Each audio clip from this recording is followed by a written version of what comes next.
Danny, Tom Anderson's been appointed as Rovers captain for the remainder of the campaign. What was it for you that stood out about him to give him the armband on a permanent basis? I think first and foremost, he's been at Doncaster Rovers for a number of years now. He's well liked by the squad. He has real strong leadership qualities, and it was the players who really decided that he was going to be the captain.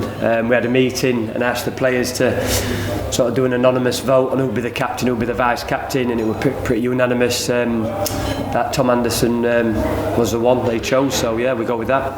What was your thinking behind sort of putting the onus upon the players? Is that something you've maybe seen other people do, or was it something that sort of came up and you thought, no, actually that's the right way to go about it? Yeah, no, not really. I'd sort of discussed it with the coaching staff and other members of the staff, and they felt it was a good idea to go down that path. I think I'm a coach who wants to make players really accountable and responsible for their actions and really involve them in sort of big decisions, and this is a big decision, announcing the captain, and I think it's important really to get not just players' opinions and thoughts, but also let them drive things, and that's how I work as a coach. We have a way of, we want to play, a way we want to coach, but ultimately we want the players to really drive and grow that going forward, so this was part of that process. Does it show them as well that they've got the trust from you and the other coaches that they will make the right decision?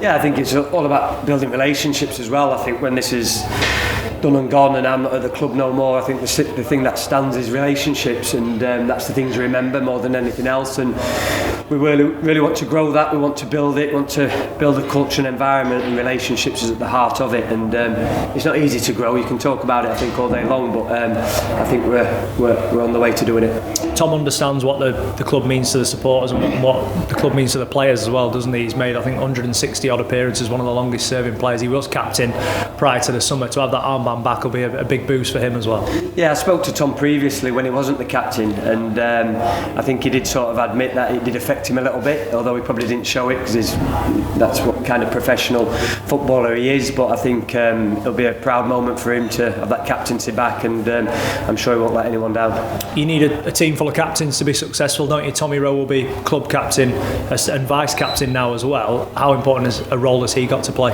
Yeah, I said to the players that when we read the sort of unanimous decision out that it was Tom, it was almost like, look, everybody in here, I want you to be a leader in your own right, and I believe everyone can be a leader. I don't think leaders are born. I think you develop that over time, and you pick things up on your journey and your experiences. Some are more vocal than others, but if we have high standards and behaviours and every single one of us adhere to that, then you can have a team full of leaders, which is what I'm wanting.